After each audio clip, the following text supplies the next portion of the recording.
Hello and welcome everyone. जैसा कि आप जानते हैं कि हम आधुनिक भारत की सीरीज़ में हिस्ट्री सेगमेंट को देख रहे हैं, उसमें हम थोड़ा और आगे चलेंगे और आज जो हम देखने वाले हैं वो देखने वाले हैं बैटल ऑफ प्लासी, मतलब जो प्लासी का युद्ध हुआ था उसके बारे में देखने वाले हैं और इसके पीछे क्या एक भूमिका रही थी और क्यों प्लासी का युद्ध देखने को मिला था, इसके बारे में हम आज डिटेल में जानने की पूरी आज कोशिश करने वाले हैं। तो आइए इसको शुरू करते हैं। जैसा कि हमने पिछले लेक्चर में क्या देखा हुआ था कि पिछले लेक्चर में हम ये देखा था कि किस प्रकार की बंगाल की जब हम रियासत कर रहे थे तो बंगाल की एक स्वतंत्र बंगाल की स्थापना हमने देखा था कि किस प्रकार मुर्शिद कुली खान ने किया, फिर उनके सक्सेसर आते गए और आगे बढ़ते गया। फिर हमने लास्ट कहाँ तक देखा था कि अलवर्दी खान तक देखा था। हमने ये देखा था कि एक तरफ जहाँ अलवर्दी खान ने अंग्रेजी की तुलना एक मधुमक्खी के छत्ते से करी थी और उनके शासनकाल में क्या था, अलवर्दी खान की जब शासनकाल जब बंगाल में चल रहा था तो उस वक्त क्या था कि अंग्रेज़ क्या थे कि अपने हिसाब से जो काम कर रहे थे उसमें ये दखल अंदाजी नहीं कर रहे थे अलवर्दी खान पर।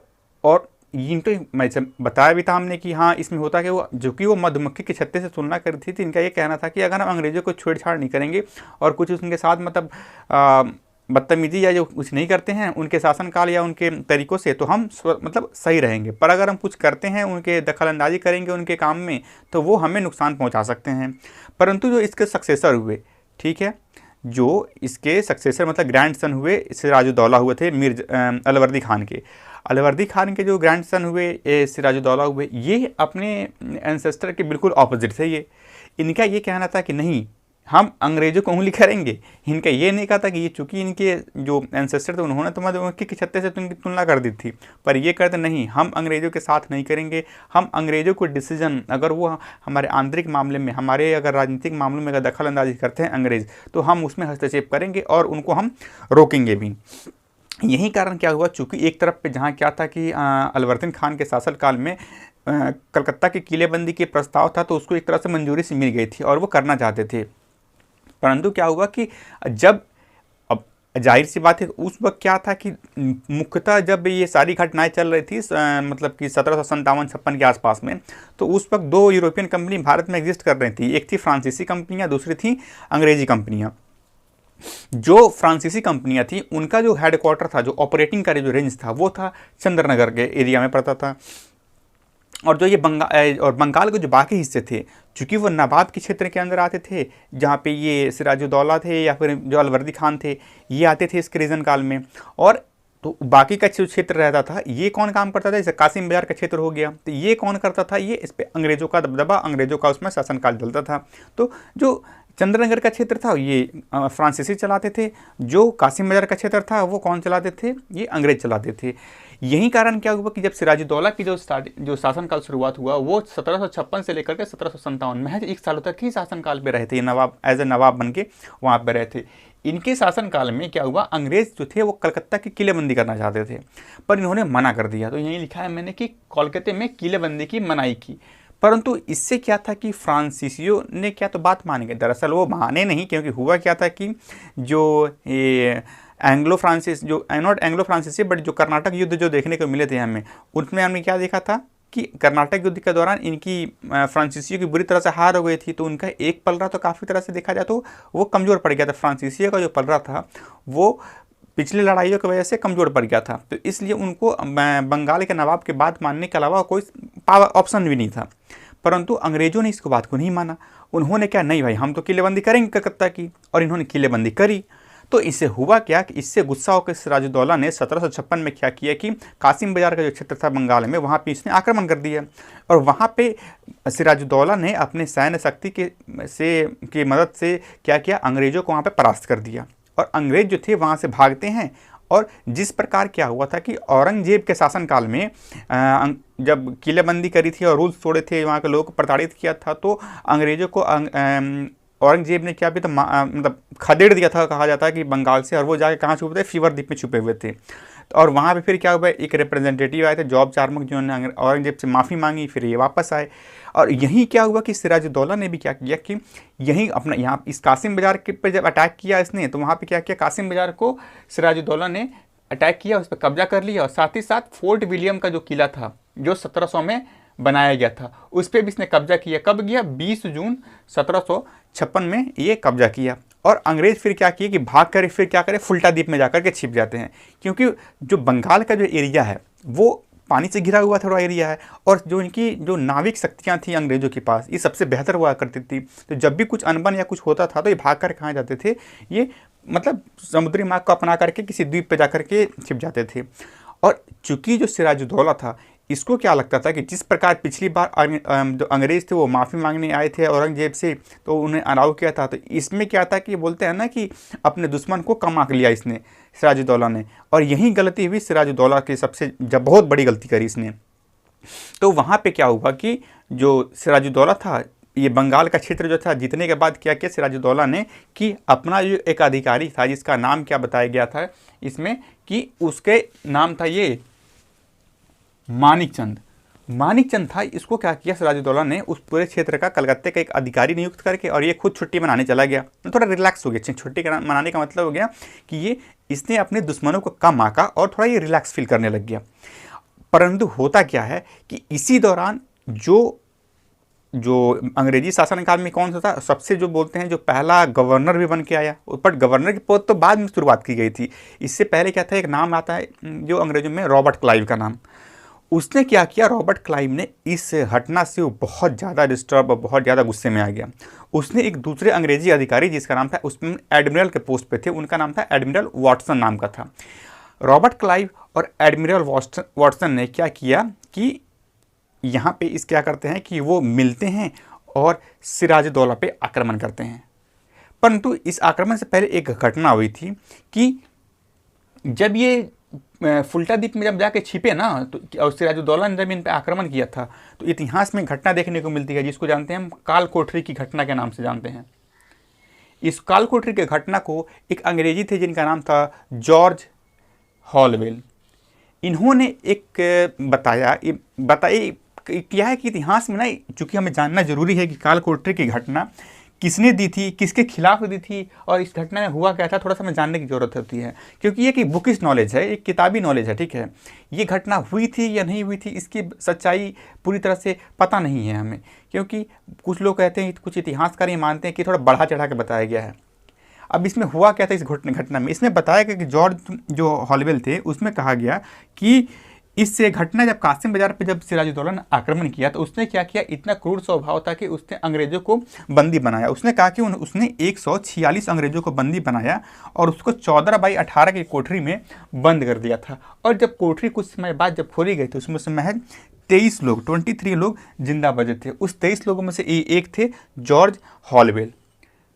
और यहाँ पे दो पहलू मिलते हैं, क्योंकि एक पहलू दिखाया गया कि सिराजुद्दौला जो थे वो काफ़ी क्रूर शासक बन के हुए, दूसरा ये दिखाया गया कि जो अंग्रेज़ थे वो मतलब कि इनसे ज़्यादा परेशान हो गए थे बंगाल के नवाब से। तो बड़ी घटना की सच्चाई क्या है ये डिटेल में हमें उतनी पता नहीं है। फिर क्या हुआ, जिसे मैं बता रहा था कि एडमिरल वाटसन थे और रॉबर्ट क्लाइव थे, इन दोनों ने मिलकर बंगाल पे आक्रमण किया और सिराजुद्दौला को यहाँ पे, चूँकि सिराजुद्दौला तो रिलैक्स मोड में आ चुका था, तो यहाँ पे क्या किया इन लोगों ने, सिराजुद्दौला को हरा दिया। सिराजुद्दौला को हराने के बाद क्या होता है कि उन्हें सिराजुद्दौला को एक संधि करनी पड़ती है, बहुत ही शर्मनाक संधि करनी पड़ती है अंग्रेजों के साथ, जिसको कहा गया अलीनगर की संधि। अलीनगर की संधि कब की जाती है, 1757 के शुरुआती दौर में, मतलब 2 जनवरी 1757 में ये अलीनगर की संधि होती है बिटवीन द अंग्रेज और इन द ये सिराजुद्दौला थे। यहाँ पे अंग्रेजों ने सिराजुद्दौला से अपनी सारी शर्तें मनवा ली। उसमें क्या क्या शर्तें मनवाई थी, एक शर्त कि बंगाल में क्या था कि कर मुक्त मतलब टैक्स फ्री व्यापार करने वाला शर्त इनसे मनवा लिया। दूसरी क्या मनवाया इनसे कि जो ये किलाबंदी करना चाहते थे, जिसके वजह से सारी ये घटनाएं घटी, सारी जो तमाशे देखने को मिले, ये किलाबंदी करने के भी परमिशन इसने सिराजुद्दौला से इस संधि में ले लिया गया। और तीसरा क्या देखने को मिलता है कि अंग्रेजों ने खुद की ढलाई के जो सिक्के थे, मतलब उसमें राजा रानी की, महारानियों की और राजा के जो ब्रिटिशर्स थे उनके उसमें पिक्चर आएंगे, और वैसे ढलाई के सिक्के क्या था कि उसमें देखने को यहाँ पे मिलते हैं। तो क्या 3 चीज़ें हुई कि कलकत्ता में किलेबंदी की आज परमिशन मिल गई, दूसरा क्या क्या था कि बंगाल को कर मुक्त व्यापार अंग्रेजों के लिए कर दिया गया, और सिक्के ढालने की अनुमति मिल गई। अब ये होता क्या, ये जो सिक्के ढालने की अनुमति मिली ना, इस सिक्के ढालने की अनुमति इतिहास में हमें काफ़ी ज़्यादा स्रोत देते हैं कि कौन से अंग्रेज शासक किसके बाद आए, कौन से गवर्नर जनरल कब आए कब नहीं आए बंगाल, और जो इंग्लैंड में भी जो महारानी और जो महाराजा की जो एक क्रम चल रहा था, इस सिक्कों से हमें काफ़ी मदद मिलती है उस इतिहास को जानने के लिए। और यही कारण क्या हुआ कि अब जहाँ पे ये चंद्रनगर का भी जो क्षेत्र था ये फ्रांसीसियों के हमले में था, तो फिर चंद्रनगर के फ्रांसीसियों के हमले से अंग्रेजों ने क्या किया कि धीरे धीरे करके चंद्रनगर के क्षेत्र को भी अंग्रेजों ने कब्जा ले लिया। कालकोठरी की घटना तो मैं आपको बता ही चुका हूँ। अब इन सारी घटनाओं से क्या था, सिराजुद्दौला को जब इतनी शर्मनाक जब संधि करनी पड़ी, क्योंकि वो करना चाहते थे, सिराजुद्दौला ने मना कर दिया था। फिर सिराजुद्दौला ने हराया, दुश्मन वो कम आका यहाँ पे उसने, और अंग्रेज ने उसका मतलब जवाब वापस में दिया। यहाँ पे एक शर्मनाक संधि करनी पड़ी, जिससे एक थोड़ा सिराजुद्दौला काफ़ी परेशान हो गया। यही कारण था। और इसी दौरान एक और चीज़ देखने को मिली कि जब मानिक चंद को अधिकारी बना के गया हुआ था सिराजुद्दौला बंगाल का, तो अंग्रेज़ों ने जो एडमिरल वॉटसन थे और जो रॉबर्ट क्लाइव थे, इनने उस कुछ बंगाल के जो शख्सियत थे, जो हाई पोस्ट पे थे, जो वहाँ पे बड़े बड़े व्यापारी हुआ करते थे, जो अधिकारी थे, जिनके पास सैन्य शक्तियाँ थीं, उनको धीरे धीरे कुछ लालच दे करके अपने कब्जे में मिलाना शुरू कर चुके थे ये इसी दौरान। और यही कारण हुआ कि हमें 1757 में क्या हुआ, एक लड़ाई देखने को मिली। हालांकि वो कोई ग्राउंड की लड़ाई नहीं थी, कोई बहुत बड़ी लड़ाई नहीं थी, ये लड़ाई शुरू होते ही खत्म हो गई थी, ठीक है, परंतु हमें जानने की ज़रूरत है क्योंकि ये एक विश्वासघात की लड़ाई होती है, ठीक है। यहाँ भरोसे की बोलते हैं, भरोसे को तोड़ कर लड़ाई हुई थी। उस लड़ाई का नाम है प्लासी का युद्ध। प्लासी का युद्ध जो है, अक्सर इसका डेट्स पूछे जाते हैं, डेट्स याद रखने की हमें ज़रूरत है। वो डेट है 23 जून 1757 में लड़ाई हुई थी। किसके बीच में, तो बंगाल के जो नवाब थे सिराजुद्दौला, उनके बीच में और अंग्रेज़ों के बीच में हुई थी। अब इसमें क्या हुआ था कि हुआ क्या था, तो ये जो युद्ध था यह भागीरथी नदी के तट पे हुआ था। वहाँ पे एक आमों का वृक्ष, एक बगीचा हुआ करता था, जिसे हम आम्रवज कहते हैं। ये बस हमें जानना है कि उस आम के बगीचे को क्या नाम दिया था। कभी कभी क्या है कि कुछ एग्जाम्स में कहीं पूछ दिए गए कि जहाँ प्लासी का युद्ध हुआ वहाँ आम के बगीचे थे या नहीं थे, और थे तो उनका नाम क्या था। अब चूंकि इस युद्ध में मैंने क्या बताया कि यहाँ पे विश्वासघात की लड़ाई हुई थी, तो यहाँ पे जो सिराजुद्दौला थे, उनके जो मंत्री थे, जो उनके भागीदार थे, उनको अंग्रेजों ने क्या किया था, अपने में मिला लिया था और अकेले पड़ गए थे सिराजुद्दौला। पर फिर भी ये एक दिनों के लगभग मानते हैं लड़ाई हुई थी, ठीक है, जहाँ पे महज क्या हुआ था, अंग्रेज के जहाँ महज 29 सिपाही मरे थे, जहाँ जबकि नवाब की 500 सिपाही मरे थे यहाँ पे। और वो कौन कौन से लोग हैं जिन्होंने सिराजुद्दौला के साथ दगा किया, उनके नाम हम एक बार जान लेते हैं। उनमें थे, पहला जो नाम आता है इसका, ये मीर बख्शी का। सबसे बड़ा बोला जाता है विश्वासघात किसी ने किया तो इस मीर जफर ने किया, जो कि उस वक्त क्या था, ये मीर बख्शी के पोस्ट पे था। इसे मीर बख्शी भी कहा जाता है क्योंकि मीर बख्शी क्या है, एक पोस्ट है, एक ओहदा है जो उस शासनकाल में दिया जाता था। ये मीर जफर को दिया गया था, तो मीर बख्शी या मीर जफर बोलते हैं इसके। फिर एक थे मानिक चंद, जिसको सिराजुद्दौला ने क्या किया था कि बंगाल का एक अधिकारी बना करके वहाँ से गया था, जब उसने कासिम बेर पर जब आक्रमण किया था। फिर जगत सेठ जो थे, वह एक बंगाल के बैंकर थे। बैंकर क्या मतलब कि जब भी कोई फाइनेंशियल, जब आर्थिक चीज़ों की जब जरूरत पड़ती थी तो ये इसको फुलफिल करते थे, इसको पूरी करते थे, जगत सेठ। फिर कहते हैं खादिम खान, जो कि कई सारे सेनाओं का एक सेनापति हुआ करता था। और फिर आता है एक नाम राय दुर्लभ। ये जो 5 नाम है ना, ये याद करना बहुत ज़रूरी है, क्योंकि 5 प्रमुख जो नाम है जिन्होंने सिराजुद्दौला के साथ दगा किया, उसे धोखेबाजी दी। परंतु 2 और शख्स हमें देखने को मिलते हैं। उनमें एक नाम है मीर मदन और एक का नाम है मोहनलाल। ये 2 ऐसे शख्स थे जिन्होंने उस एक दिन की ही लड़ाई में भी सिराजुद्दौला के साथ लड़े और आखिरी सांस तक अपने बहादुरी से लड़ते हुए शहीद हो गए थे इस लड़ाई में। उस लड़ाई का आखिर जो, चूँकि क्या हुआ था कि ये जो खादिम खान था ना, और जो मीर जफर था इसने अपनी सेना को ना, वो आप लड़ाई करने गए, बट इसने अपनी सेना को मतलब अनुमति ही नहीं दी कि वो अंग्रेजों से युद्ध लड़े, चूँकि अंग्रेजों से बिक चुके थे। तो यहाँ पे ये मीर मदन और मोहनलाल लड़ते हुए अपना शहीद हो गए। उसी दौरान क्या हुआ कि ये मीर जफर का एक क्या बोलते हैं बेटा हुआ करता था, जिसका नाम है मीरन। मीरन ने सिराजुद्दौला को बंदी बना लिया उस लड़ाई के दौरान और फिर इसकी हत्या कर दी। तो इसी के साथ क्या था कि हमारे प्लासी का युद्ध खत्म हुआ। क्योंकि अंग्रेजों के साथ ना एक डील हुई थी मीर जफर की कि अगर वो उसका साथ देंगे सिराजुद्दौला को हराने में, तो मीर जफर को क्या करेंगे, वो नया बंगाल का नवाब बना देंगे। क्योंकि मीर जफर जो था वो थोड़ा धूर्त किस्म का इंसान था, इसलिए इस युद्ध के बाद 1757 के युद्ध के बाद मीर जफर को बंगाल का नवाब बना दिया गया, जो कि महज 3 सालों तक 1760 तक इस गद्दी पे काबिज रहा था। और जब इसे नवाब बनाया गया, जब मीर जफ़र को बंगाल का नवाब बनाया गया, तो इस बदले में क्या किया, अंग्रेज़ों ने इससे क्या मांगा, बंगाल, बिहार और उड़ीसा में मुफ्त व्यापार करने की अनुमति ले ली। जहां एक तरफ इसे अलीनगर की शर्मनाक संधि के बाद क्या हुआ था कि सिर्फ कलकत्ता में मतलब बंगाल में कर मुक्त व्यापार करने की अनुमति दी गई, वहां इसका नवाब बनाने के बाद जो 3 क्षेत्रें थीं, बंगाल, बिहार, उड़ीसा, इन तीनों में मुफ्त व्यापार करने की अनुमति ले ली इन सबसे। फिर क्या था, अंग्रेजों ने क्या किया, 24 फरगना क्षेत्र, फरगना क्या मतलब जो रिचेज, जो कुछ अमीरी जो क्षेत्र होते हैं ना, जो जिले होते हैं, उनको फरगना कहा जाता है यहाँ पे।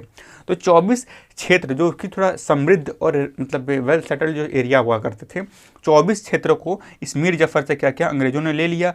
और धीरे रॉबर्ट क्लाइव या अदर सारे जो मंत्रियाँ थे ना, समय समय पे किसी कभी कभी गिफ्ट के बहाने, कभी कभी किसी और चीज़ों के बहाने क्या था, इस मीर जफ़र से ना उपहार के तौर पे काफ़ी सारी चीज़ें लेते रहते थे। और इसने जब कैलकुलेट किया ना मीर जफ़र ने, तो इसको अनुमान लगा कि इसने कुछ ही समय के अंदर क्या किया कि लगभग 3 करोड़ रुपयों का सिर्फ अंग्रेज़ों को मतलब कि बोलते हैं दान या फिर ये गिफ्ट के तौर पे इसने दे दिया है या अंग्रेज से ले चुके हैं। जिसके कारण क्या हुआ था कि इसके जो बंगाल का नवाब तो बन गया था, पर इतने सारे गिफ्ट देने के बाद क्या होता था, इसके संग्रह में जो इसका कोष था, जो इसकी जमा कोष था, उसमें कमी आ रही थी। इसलिए यहाँ पे अब मीर जफ़र को लगने लगा कि नहीं, शायद मैंने यहाँ पे अंग्रेज़ों का साथ देकर थोड़ी गलती कर दी है। जब ये बात अंग्रेज़ों को पता चली तो उन्होंने एक षड्यंत्र रचा, जिसके तहत क्या किया कि मीर जफ़र को उन्होंने एज अ गद्दार, एक गद्दार के तौर पे लोगों की दृष्टि में दिखाना शुरू कर दिया कि जो मीर जफ़र है वो अंग्रेज़ों के साथ क्या है कि अंग्रेजी सत्ता के साथ क्या कर रहा है कि वो गद्दारी करने की सोच रहा है। उसी दौरान की घटना है 1759 में, जब वेदरा का युद्ध देखने को मिला। वो युद्ध था कि डचों और डच मतलब और अंग्रेज़ों के बीच में हुआ था, जहाँ पे क्या था, डचों की हार हुई थी। इस युद्ध का फ़ायदा उठाया इस अंग्रेज़ों ने, और यहाँ पे इस युद्ध के दौरान क्या था कि ये इसमें दिखाया गया कि मीर जफ़र जो है वो डचों का साथ दे रहा है, तो उसको as a traitor, as a गद्दार के तौर पर इस युद्ध में दिखाया गया। फिर चलते चलते गया और अक्टूबर 1760 में क्या किया, अंग्रेज़ों ने क्या किया, इस मीर जफ़र को पद से हटा दिया और उसके बाद उन्होंने मीर कासिम को नवाब बना दिया। फिर ये यहाँ तक कहानी चली। यहाँ तक हमने क्या देखा, पूरी लड़ाई हुई, किसने योगदान दिया, क्या क्या घटनाएं घटी, फिर कौन नवाब बना। इसके बाद क्या हम देखने वाले हैं ना कि अब हम अगले वीडियो में मीर कासिम के बारे में देखने वाले हैं। मीर कासिम के बाद देखेंगे कि आखिर क्या हुआ कि मीर कासिम फिर से उसको नवाब से हटा दिया गया या वो भाग गया, और फिर मीर जफ़र को वापस नवाब बनाया गया। और अगली वीडियो में हम बैटल ऑफ बक्सर मतलब बक्सर का युद्ध हम देखने वाले हैं, जो काफ़ी इंटरेस्टिंग होने वाला है। अगर ये आज का जो वीडियो है आपको अगर पूरी चीज़ें समझ में आ गई हों और पूरी कॉन्सेप्ट क्लियर हो चुके हों, तो हमारे चैनल को सब्सक्राइब कीजिए और वीडियो को लाइक किया कीजिए। इससे हम और बेहतर वीडियो बनाने की कोशिश करेंगे। तब तक be safe and be happy.